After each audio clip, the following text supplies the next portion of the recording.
Enquanto você pagava as contas do mês, enquanto você estava no mercado olhando o preço do feijão e do arroz subindo semana após semana, alguém estava decidindo quem vai governar o seu estado no próximo ciclo. E essa pessoa não estava em nenhuma reunião oficial, não estava em nenhum debate televisionado. Estava em casa, com o sobrenome certo e com um plano que já está em andamento há mais tempo do que você imagina. Você acha que tem eleições do Brasil? Tem. Mas presta atenção numa coisa: há vários anos seguidos, os mesmos sobrenomes continuam vencendo. Só que agora, no lugar do marido, aparece a esposa. No lugar do pai, aparece a filha. E a pergunta que fica parada no ar, incômoda, é essa: você está votando de verdade ou só acha que está votando? A Folha de São Paulo publicou uma investigação que a maioria das pessoas não leu até o fim. Não porque fosse chata, mas porque ela cita nomes. Porque ela fala de gente que está no poder agora. Porque, se você entender o que está escrito ali, você nunca mais vai olhar para uma urna do mesmo jeito. Então vamos começar. Imagina o seguinte: você vai até a sessão eleitoral, pega a senha, espera na fila. Você vê um nome desconhecido na tela, mas o sobrenome você reconhece. Você pensa: bom, essa família sempre esteve aqui, eles entendem do assunto. Eu já votei no pai, no irmão, no marido. E você vota. Aí passa o mandato, o preço do gás subiu, sua aposentadoria não foi corrigida como deveria, o posto de saúde do seu bairro continua sem médico 3 dias por semana. E você se pergunta, quieto, sozinho, em quem eu votei mesmo? Se você tem mais de 50 anos, você não precisa que ninguém te explique isso com teoria. Você viveu. Você viu no seu município, no seu estado. Um homem fica 10, 15 anos no poder. Depois vem a esposa. Depois vem o filho. Depois vem o genro. O sobrenome fica. O dinheiro fica com eles. Os problemas ficam com você. Cada vez que um cargo político passa de mão em mão dentro de uma mesma família, sem competição real, sem debate real, isso significa uma coisa muito concreta. A pessoa que decide sobre a sua aposentadoria nunca precisou conquistar o seu voto de verdade. Ela herdou o poder. E junto com o poder, herdou o controle sobre o que vai ou não vai chegar até você. Os clãs familiares controlam orçamentos municipais. O orçamento municipal é o seu dinheiro. É o imposto que você pagou a vida inteira. É o dinheiro que deveria ir para a estrada do seu bairro, para o hospital da sua cidade, para a escola dos seus netos. Quando quem distribui esse dinheiro é um clã, ele distribui para o clã, não para você. Mas quem são essas mulheres? De onde elas vieram? E por que exatamente agora, às vésperas de mais um ciclo eleitoral, elas aparecem em tanta quantidade? E isso você vai entender em detalhes já já. E o que você vai ouvir vai te surpreender de um jeito que não é confortável. Quem tem mais de 50 anos conhece a palavra coronelismo. Não precisa de explicação longa. Era quando um homem controlava uma região inteira. Dava emprego, resolvia briga, dizia em quem votar. Todo mundo sabia que era assim. Oficialmente, essa história acabou com a redemocratização. Oficialmente. Porque na prática, o que aconteceu foi que o sistema trocou de roupa, ficou mais apresentável, ganhou um sorriso diferente no cartaz de campanha. A Folha de São Paulo fez uma investigação séria. Os jornalistas mapearam quem está se candidatando pelo país inteiro, no nível municipal, estadual e federal. E encontraram um padrão que não dá para ignorar. Esposas, filhas, irmãs, sobrinhas de políticos atuais e ex-políticos aparecem em massa nas cédulas eleitorais. Não porque de repente resolveram se interessar por política, mas porque sobrenome é um recurso. É o recurso eleitoral mais barato e mais eficiente que existe. Pensa num município pequeno do interior. Um deputado governa por 20 anos. Todo mundo conhece o nome dele. Está na placa da ponte, no muro da escola que ele inaugurou, no cartaz do posto de saúde que ele prometeu construir. Aí chega a hora em que ele não pode mais se candidatar. Mas a esposa pode. O rosto dela é novo, o sobrenome é o mesmo. Os eleitores votam no sobrenome. O deputado continua governando, só que agora de casa, ou do gabinete ao lado. E isso não é exclusividade de um lado político. Dentro da oposição, no PL, já circulam discussões sobre a substituição de Eduardo Bolsonaro no cargo de suplente de senador. Isso é importante entender com clareza. A política familiar não é um problema da esquerda ou da direita, é um problema do sistema inteiro. Quando até a oposição, que critica o governo por nepotismo, começa a montar as próprias correntes familiares, isso não é coincidência. É sintoma de uma doença que está em todo lugar ao mesmo tempo. Tem outro exemplo que vale olhar de perto. Kim Kataguiri, um político jovem, conhecido, com audiência própria, abre mão de se candidatar ao governo de São Paulo e se declara publicamente como o que ele chamou de super-ministro do candidato Renan. O que é isso? É um acordo interno de grupo. Não é competição de propostas, é divisão de papéis. Você fica com o cargo, eu fico do seu lado com poder real. Os dois ficam no jogo. E você, que votou, fica assistindo de fora sem entender direito o que aconteceu. E o que a Folha de São Paulo descobriu que é mais perturbador do que qualquer caso individual é o seguinte: isso está acontecendo ao mesmo tempo em todos os níveis: municipal, estadual, federal. Não são coincidências espalhadas, é um padrão, é coordenação. Agora vem a pergunta que os jornalistas da Folha não fizeram diretamente no texto, mas que precisa ser feita. A quem isso interessa? O que está escondido atrás dos cartazes bonitos, com rostos femininos e sorrisos de campanha? A resposta não é confortável. E ela tem a ver com dinheiro. Vamos falar com honestidade. Quando um político manda a esposa ou a filha para a eleição, isso não é um gesto feminista. Não é progresso. É uma apólice de seguro. Se ele cair numa investigação, se o nome dele aparecer num escândalo, a família mantém o controle do cargo, do orçamento, dos contratos, das nomeações. O sobrenome continua funcionando mesmo que o dono original do nome esteja temporariamente fora do jogo. Os críticos ouvidos pela Folha de São Paulo usam uma expressão direta: nepotismo político. Não é uma avaliação minha, é a avaliação de especialistas que estudam a democracia brasileira como profissão. E eles dizem com todas as letras: quando alguém vence uma eleição por causa do sobrenome e não por causa do programa, isso é uma ameaça à competição democrática. Porque a competição deixa de existir. O que sobra é a aparência de competição.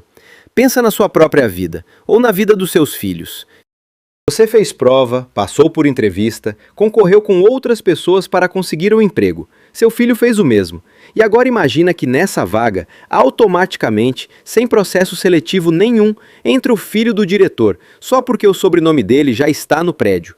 Você chamaria isso de justo? É exatamente isso que acontece na política, todo dia, no seu município, no seu estado.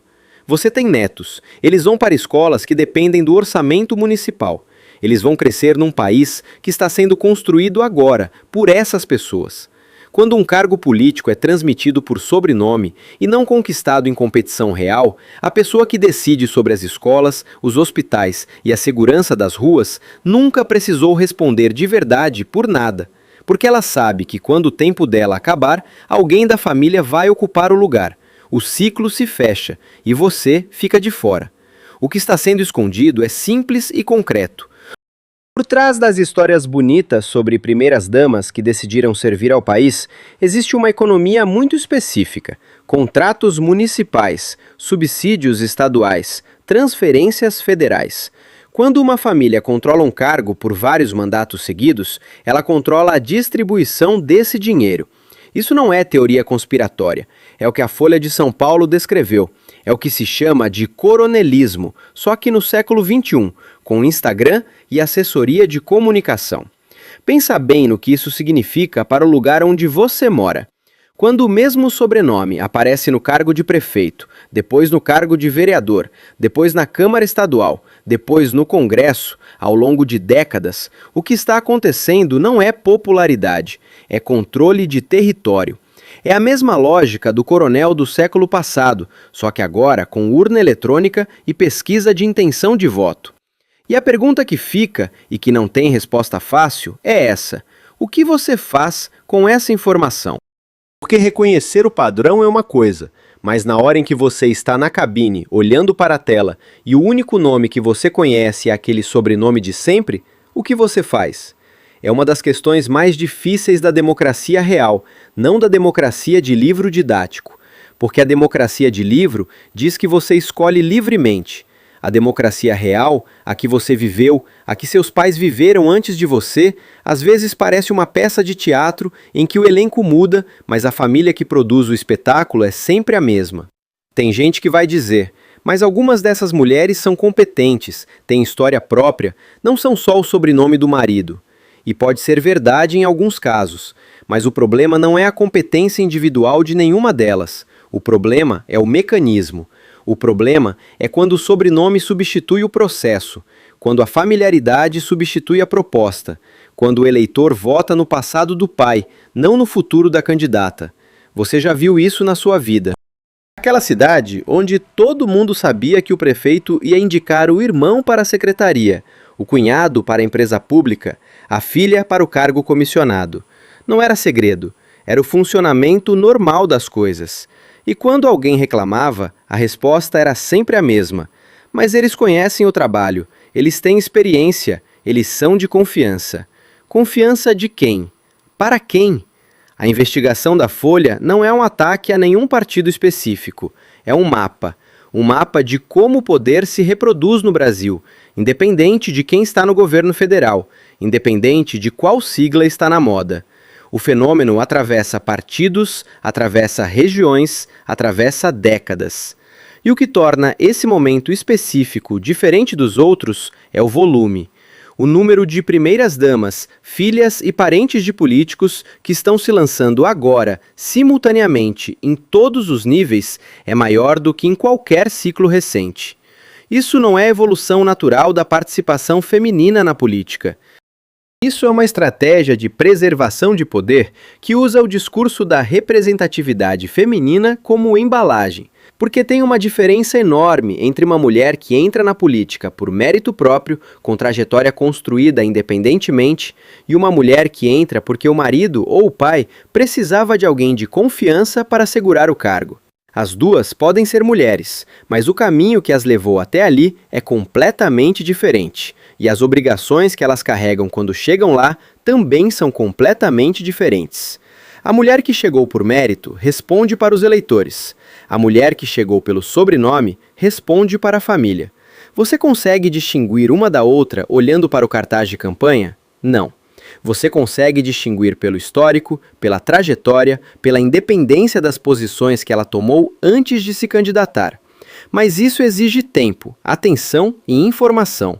E é exatamente isso que o sistema não quer que você tenha. Ele prefere que você olhe para o sobrenome e vote por hábito. O coronelismo do século passado funcionava pela força, pelo medo, pelo controle físico do território. O coronelismo do século XXI funciona pela inércia, pela falta de alternativa visível, pela sensação de que não adianta, que sempre foi assim, que vai continuar sendo assim. Essa sensação de impotência é o maior aliado do sistema. E é por isso que a investigação da Folha importa. Não porque ela vai mudar tudo do dia para a noite, mas porque nomear o padrão é o primeiro passo para não ser capturado por ele. Quando você sabe o que está vendo, você vê diferente. Você, provavelmente, conhece pelo menos uma família assim no lugar onde você mora ou onde você cresceu. Aquela família que sempre teve alguém no poder, que sempre aparecia nas festas da cidade com cargo ou com promessa de cargo, que quando você precisava de alguma coisa, você sabia que o caminho passava por eles. Isso é o coronelismo vivo. Com outro nome, com outra roupa, mas com a mesma lógica.